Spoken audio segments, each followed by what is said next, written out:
কাশ্মীর ইস্যুতে আজকে সর্বদলীয় বৈঠক রয়েছে। প্রধানমন্ত্রী নরেন্দ্র মোদী সেই বৈঠক ডেকেছেন। সন্ধ্যে 6টাতে হবে সেই বৈঠক। আরও একবার আপনাদেরকে জানিয়ে রাখতে চাই, আজকে সর্বদলীয় বৈঠক রয়েছে এবং সেই বৈঠক থেকে মূলত ভারতের পদক্ষেপটি কি হতে চলেছে সেদিকেও নজর থাকবে। কাশ্মীর হামলায় সর্বদলীয় বৈঠকের ডাক ভারতের তরফে এবং প্রধানমন্ত্রী নরেন্দ্র মোদী সেই বৈঠক ডেকেছেন। কড়া হাতে জঙ্গি নিধনের হুঁশিয়ারি দেওয়া হয়েছে ভারতের তরফে। সন্ধ্যে 6টায় সেই বৈঠক এবং বৈঠকের দিকে অবশ্যই আমাদের নজর থাকবে, কারণ সেই বৈঠকে নতুন করে কি কোনো রকম কোনো পদক্ষেপ নেওয়া হবে সেটাও যেমন একটা আলোচনার বিষয়।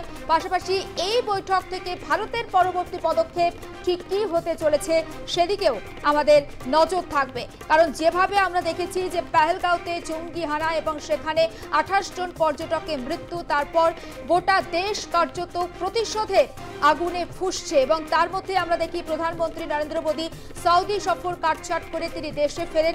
একাধিকবার গতকাল তিনি বৈঠক করেন। আমরা আজকের বৈঠকের বিষয়ে আপডেট জানবো। ষষ্ঠী চট্টোপাধ্যায় রয়েছে টেলিফোন লাইনে। ষষ্ঠী, আজকের যে সর্বদলীয় বৈঠক কি আপডেট পাচ্ছি?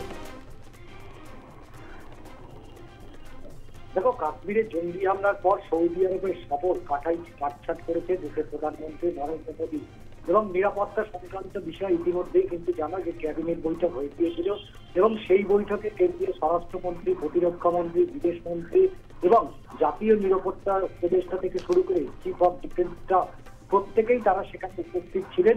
এবং তারপরেই যেভাবে গতকাল রাত্রে আমরা দেখলাম যে বিদেশ সচিব যে সাংবাদিক সম্মেলন করেছে, সেখানে ইতিমধ্যেই একাধিক কূটনৈতিকভাবে সিদ্ধান্ত নিয়েছে ভারত সরকার এবং যেখানে যে পদক্ষেপ নিয়েছে যা ইতিমধ্যেই কিন্তু অনেকটাই কোণঠাসা পাকিস্তান। এবং যেভাবে উপত্যকায় যেভাবে বেঁচে বেঁচে মূলত হিন্দুদের যেভাবে গুলি করে খুন করা হয়েছে, এই ঘটনায় কিন্তু ইতিমধ্যেই দেশ জুড়ে মানুষ চাইছে যে একটা প্রত্যাখ্যান বা প্রতিশোধ। সেই জায়গায় দাঁড়িয়ে আজকের এই সর্বদলীয় বৈঠক, যে বৈঠকের মধ্যে দিয়ে অনেকগুলো আরো গুরুত্বপূর্ণ সিদ্ধান্ত হতে পারে এমনটাই মনে করছেন রাজনৈতিক দলের বিশেষজ্ঞরা। তার কারণ ইতিমধ্যেই ভারত সরকারের পক্ষ থেকে পদক্ষেপ তারা নিয়েছে এবং আগামী দিনে তারা কি পদক্ষেপ নিতে চলেছে বা কি ধরনের পদক্ষেপ নেওয়ার প্রয়োজনীয়তা রয়েছে, সেই কারণেই কিন্তু আজকের এই সর্বদলীয় বৈঠক এবং সেই বৈঠকে সমস্ত দেশের সমস্ত বিরোধী রাজনৈতিক দলের যারা প্রতিনিধি তারা ইতিমধ্যেই উপস্থিত থাকবেন। তবে এই বৈঠকে কেন্দ্রীয় প্রতিরক্ষা মন্ত্রী চেয়ারম্যান হিসাবে রয়েছেন রাজনাথ সিং এবং তার উপস্থিতি এবং অবশ্যই দেশের প্রধানমন্ত্রী থেকে স্বরাষ্ট্রমন্ত্রী এবং জাতীয় নিরাপত্তা উপদেষ্টা তারা প্রত্যেকে উপস্থিত থাকবেন এবং সেই বৈঠক দিকেই নজর রয়েছে যে আগামী পদক্ষেপ কি হতে পারে। তার কারণ ইতিমধ্যেই যে 48 ঘন্টা সময়সীমা ভারত সরকার বেঁধে দিয়েছে, যেখানে পাকিস্তানের যে দূতাবাস ভারতী সেটা ইতিমধ্যেই বন্ধ করার নির্দেশ দিয়েছেন।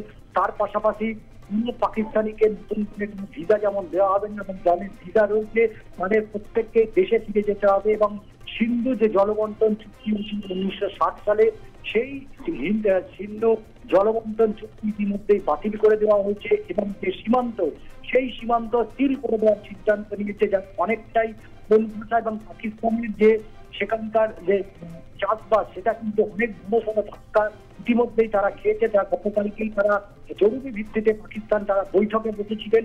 তবে আজকের এই সর্বদলীয় বৈঠকের দিকে অবশ্যই সারা ভারতবর্ষের মানুষ তাকিয়ে রয়েছে এবং এই বৈঠক থেকে আলোচনা পর্যালোচনার মধ্যে দিয়েই আগামী যে সিদ্ধান্ত, বড়সড় যে সিদ্ধান্ত ভারত সরকার পাকিস্তানের বিরুদ্ধে যে নিতে চলেছে সেটাও কিন্তু একেবারে স্পষ্ট একটা ইঙ্গিত পাওয়া যাচ্ছে। এর আগে পুলওয়ামা থেকে শুরু করে কার্গিলের ক্ষেত্রে ভারত যেভাবে ভূমিকা পালন করেছে, এক্ষেত্রে কিন্তু গত 3 দশকের কাছাকাছি মোদী সরকারের কিন্তু শক্তিশালী হয়েছে ভারত এবং বিদেশে বেশ কিছু দেশ ইতিমধ্যেই কিন্তু ভারতের ওপর এই আক্রমণ, পাকিস্তানি যে আক্রমণ, সন্ত্রাসবাদী আক্রমণ, সেটা কিন্তু তীব্র নিন্দা যেমন জানিয়ে ভারতের পাশে দাঁড়িয়েছে। আজকের এই সর্বদলীয় বৈঠক থেকে আরো বড় কোন ধরনের সিদ্ধান্ত নিতে চলেছে সেটাই এখন দেখার বিষয় এবং প্রতিটি বিরোধী রাজনৈতিক দল তাদের কি বক্তব্য থাকছে ভারতের এই সিদ্ধান্তে। পরবর্তী যারা যে সিদ্ধান্ত নিতে চলেছে, আবার একটা সার্জিক্যাল স্ট্রাইক হবে কিনা সেদিকেও কিন্তু নজর রয়েছে সারা দেশবাসী। বেশ, অনেক ধন্যবাদ ষষ্ঠী। আরও একবার আপনাদেরকে জানিয়ে রাখতে চাই, আজকের এই বৈঠকে ৩ সেনা প্রধান অর্থাৎ জল, স্থল এবং নৌ, এই ৩ সেনা প্রধানকেও তৈরি থাকার নির্দেশ দেওয়া হয়েছে। বুধবার সন্ধ্যেতে নয়াদিল্লিতে বৈঠকে বসেছিলেন ৩ সেনা প্রধান এবং সেখানে জাতীয় নিরাপত্তা উপদেষ্টা অজিত ডোভাল, প্রধানমন্ত্রী নরেন্দ্র মোদী, প্রতিরক্ষা মন্ত্রী রাজনাথ সিং তিনিও কিন্তু উপস্থিত ছিলেন। আর ভিডিও কনফারেন্সে এই বৈঠকে কাশ্মীর থেকে যোগ দিয়েছিলেন কেন্দ্রীয় স্বরাষ্ট্রমন্ত্রী অমিত শাহ এবং সেই বৈঠকে কূটনৈতিক স্তরে ভারতের তরফ থেকে পাকিস্তানকে কড়া বার্তা দেওয়া হয় এবং আজকের এই সর্বদলীয় বৈঠক ডাকা হয়েছে কেন্দ্রের তরফ থেকে। সেই বৈঠকে বিরোধীদের ঠিক কী বক্তব্য থাকে সেই বিষয়টাও কিন্তু যথেষ্ট গুরুত্ব দিয়ে দেখা হবে, কারণ যেভাবে ভারতীয় সহনাগরিকদেরকে আমরা হারিয়েছি তারা তো শুধুমাত্র যে কোনো রাজনৈতিক দলের নন, তারা আমাদের দেশের সহনাগরিক। তাই প্রত্যেকটা দেশের বা প্রত্যেকটা রাজনৈতিক ব্যক্তিত্বদের মতামত নেওয়াটাও যথেষ্ট গুরুত্বপূর্ণ। এই মুহূর্তে কংগ্রেস মুখপাত্র সৌম্য আইচ রায় রয়েছেন আমাদের সঙ্গে টেলিফোন লাইনে। সৌম্যবাবু, আজকে সন্ধ্যে ৬টায় সর্বদলীয় বৈঠক ডাকা হয়েছে কেন্দ্রের তরফে, আপনার পর্যবেক্ষণ এই বিষয়ে জানবো। পাশাপাশি আরও একটা বিষয় অ্যাড করছি, ২০১৯ সালে যখন ভারতের তরফ থেকে সার্জিক্যাল স্ট্রাইকের সিদ্ধান্ত নেওয়া হয়েছিল পুলওয়ামা ঘটনার পর, তখন কিন্তু এই সর্বদলীয় বৈঠক ডাকা হয়নি, আপনার প্রতিক্রিয়া? দেখুন, ভারতবর্ষের নিয়ম এবং যেটা আমাদের সংসদীয় গণতন্ত্রের রীতি, এটা আজ থেকে নয়, দীর্ঘদিন থেকে, স্বাধীনতার পর থেকে ভারতবর্ষের সংসদীয় রীতিনীতি মেনে এই ভারতবর্ষ চলে। এটা আমাদের দেশে বিরোধী দল এবং অন্যান্য রাজনৈতিক দলের সঙ্গে সরকারের যে মেলবন্ধন, এইখানে ফরেন পলিসি, বিদেশ নীতি এবং আপাতকালীন পরিস্থিতিতে আমরা সবাই এক, এটা আমাদের দেশ, সেখানে ক্ষুদ্র রাজনীতি কোনো কাজ করে না। এবং এই দেশটা তখন, দেশের যখন বিপদ, দেশের যখন ওপরে যখন শত্রুদের হানা হয়, দেশ যখন আমরা মনে করি একসঙ্গে থাকতে হবে, তখন সর্বদলীয়, এটাই দস্তুর, এটাই আমাদের দেশের রীতি এবং নীতি।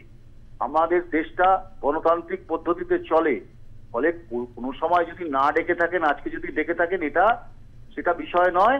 এই আপাতকালীন পরিস্থিতি, এমার্জেন্সি সিচুয়েশনে ভারতবর্ষের সরকারকে আমরা কংগ্রেসের দল থেকে সর্বত সাহায্য এবং সমর্থন নিঃস্বার্থভাবে করেছি এবং যে কোনো পরিস্থিতিতে আমরা বলেছি, যে কোনো পরিস্থিতিতে এই হত্যার বদলা নিতে হবে, এই হত্যার বিচার আমরা দেব।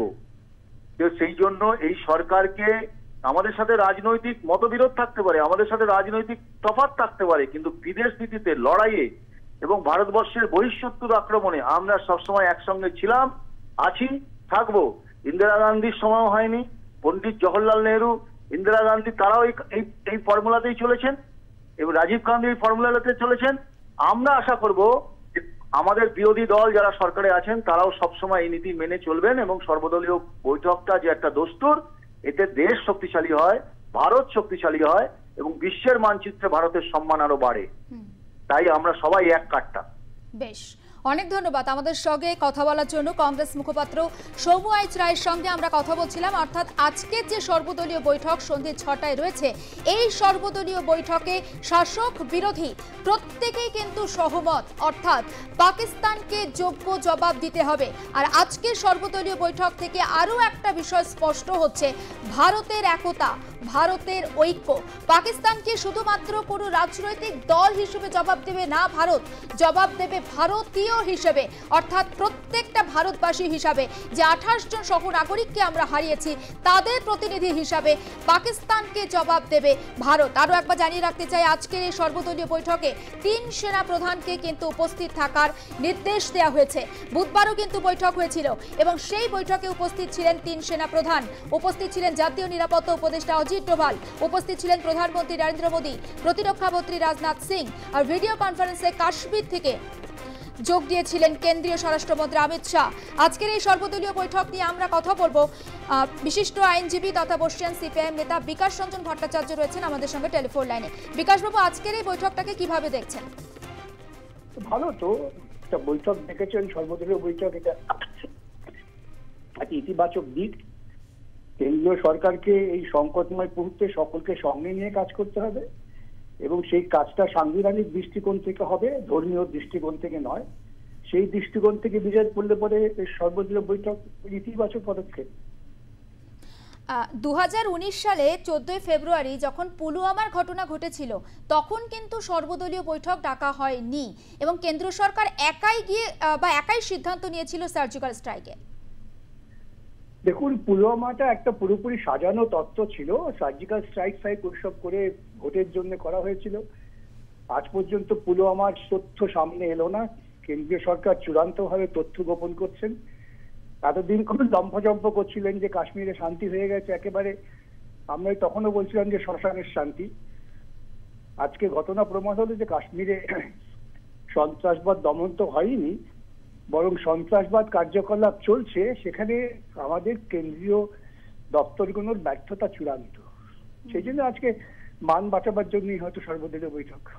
বেশ, অনেক ধন্যবাদ আমাদের সঙ্গে কথা বলার জন্য। আমরা কথা বলছিলাম আইনজীবী তথা বর্ষিয়ান সিপিআই নেতা বিকাশ রঞ্জন ভট্টাচার্যের সঙ্গে। এবং আজকের যে সর্বদলীয় বৈঠক ডাকা হয়েছে কেন্দ্রের তরফ থেকে, সেই বৈঠককে কিন্তু এক বাক্যে প্রত্যেকেই সাধুবাদ জানাচ্ছেন। অর্থাৎ প্রত্যেকটা রাজনৈতিক দলের যারা প্রতিনিধি রয়েছেন লোকসভাতে, তাদের মতামত নিয়ে ভারত ঠিক পরবর্তী পদক্ষেপ কি নিতে চলেছে পাকিস্তানের বিরুদ্ধে, সেদিকে আমাদের নজর থাকবে। তবে ইতিমধ্যেই পাকিস্তানকে যে সবক শেখানোর পাঠ, সেটা ভারত গতকালই জানিয়ে দিয়েছে এবং পাকিস্তানের বিরুদ্ধে কূটনৈতিকভাবে বেশ কিছু পদক্ষেপও নেওয়া হয়েছে ভারতের তরফ থেকে। এবং তার মধ্যে সবার আগে সিন্ধু জল চুক্তি স্থগিত রাখা হয়েছে। ওয়াগা আটারি সীমান্ত বন্ধ করে দেওয়া হয়েছে আপাতত। পাকিস্তান নাগরিকদের ভিসা দেওয়া বন্ধ করে দেওয়া হয়েছে। ইসলামাবাদ থেকে ভারতীয় যে উপদেষ্টা, তাকে প্রত্যাহারের সিদ্ধান্ত নেওয়া হয়েছে। আর তারই মধ্যে আজকের এই সর্বদলীয় বৈঠক নতুন করে কোন বার্তা পৌঁছাতে চলেছে পাকিস্তানের কাছে? এই মুহূর্তে আমাদের সঙ্গে রয়েছেন তৃণমূল নেতা জয়প্রকাশ মজুমদার টেলিফোন লাইনে। জয়প্রকাশ বাবু, আজকের এই সর্বদলীয় বৈঠক কেন্দ্রের তরফ থেকে যেটা সন্ধ্যে 6টায় ডাকা হয়েছে, আপনার পর্যবেক্ষণ কিভাবে দেখছেন বৈঠকটা? না, এটা তো করাই উচিত, এটা দেশের ব্যাপার। কিন্তু একই সঙ্গে আমি বলবো শাসক দল যারা কেন্দ্রের, তারা যেন এটাকে হিন্দু মুসলমান এই সংঘাতে নিয়ে না যায়। ভারত পাকিস্তান সংঘাত সেটা পর্যন্ত ঠিক আছে, কিন্তু বিজেপি যেভাবে ধর্মীয় মেরুকরণের জন্য হিন্দু মুসলমান নিয়ে যাচ্ছে, সেটা কিন্তু দেশের জন্য ক্ষতিকারক। সেটা বন্ধ হওয়া প্রয়োজন। দ্বিতীয়ত, কেন্দ্রীয় সরকারকে সর্বদলীয় বৈঠকে অনেক ব্যাপারে তাদের দায় দায়িত্ব কেন পালন করতে পারেনি তার কৈফিয়ত দিতে হবে। 300 কিলোমিটার ভেতরে আসলো জঙ্গিরা, সেটা নয়, আশাটা নয়, বুঝতে পারলো না, কিন্তু তারা খুন করে চলে গেল, হত্যা করে চলে গেল। সেই চলে গেল কি করে? এত দূর বর্ডার, তার মধ্যে তাদেরকে গ্রেপ্তার করা গেল না, তাদের আটকানো গেল না। চরম ব্যর্থতা। তৃতীয়ত, কোন উদ্দেশ্যে কেন্দ্রীয় সরকার ভারতীয় সেনার 1,80,000 সৈন্যবল কমিয়ে দিয়েছে, নতুন অ্যাপয়েন্টমেন্ট করেনি? কেন তারা এটা করেছে তারও কৈফিয়ত দিতে হবে, কি উদ্দেশ্যে।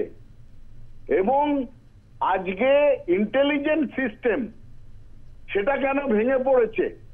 অজিত দোভাল বলে যে আছে, তিনি কি করেন? মোটা মাইনে নেন, অনেক জায়গা ঘুরে বেড়ান, কাজের কাজটা কি করেন অজিত দোভাল? তাকে কি পরিবর্তনের সময় এসছে? ইন্টারনাল সিকিউরিটির মাথায় বসে আছেন। একের পর এক এইভাবে জঙ্গিদের তৎপরতা বাড়ছে। এই সব নিয়ে নিশ্চয়ই কেন্দ্রীয় সরকারের কাছে কৈফিয়ত চাইবে সর্বদলীয় বৈঠকে অন্যান্য দল। বেশ, নজর থাকবে, নজর থাকবে। আপাতত ধন্যবাদ। আমরা কথা বলছিলাম তৃণমূল নেতা জয়প্রকাশ মজুমদারের সঙ্গে এবং বিরোধীরা আজকের এই বৈঠক থেকে ঠিক কি পদক্ষেপ নেয় বা তাদের স্ট্যান্ড পয়েন্ট ঠিক কি হয়, অবশ্যই নজর থাকবে। কারণ যেহেতু যে ঘটনা ঘটেছে পেহেলগাঁওতে, আমরা দেখেছি যে জঙ্গিদের হামলা এবং সেখানে 28 জন সহ নাগরিকের মৃত্যু, এবং তারপর দেশের প্রত্যেকটা মানুষ যেমন ধিক্কার জানিয়েছেন, সমাজের সর্বস্তরের মানুষ, সেটা শাসক বিরোধী যে পক্ষই হন না কেন, প্রত্যেকেই কিন্তু সমালোচনা করেছেন, ধিক্কার জানিয়েছেন। এই ঘটনা যে কোনোভাবেই বরদাস্ত করা হবে না, এই কথা কিন্তু অন্তত এক বাক্যে স্বীকার করে নিয়েছেন প্রত্যেকেই। এবং তারপর আমরা দেখেছি যে প্রধানমন্ত্রী নরেন্দ্র মোদী তিনি দফায় দফায় বৈঠক করেছেন, ক্যাবিনেটের বৈঠকও ছিল এবং আজকে সর্বদলীয় বৈঠক। এবং সেই বৈঠকের পর ঠিক কী পদক্ষেপ হয় পাকিস্তানের জন্য ভারতের তরফ থেকে অবশ্যই নজর থাকবে।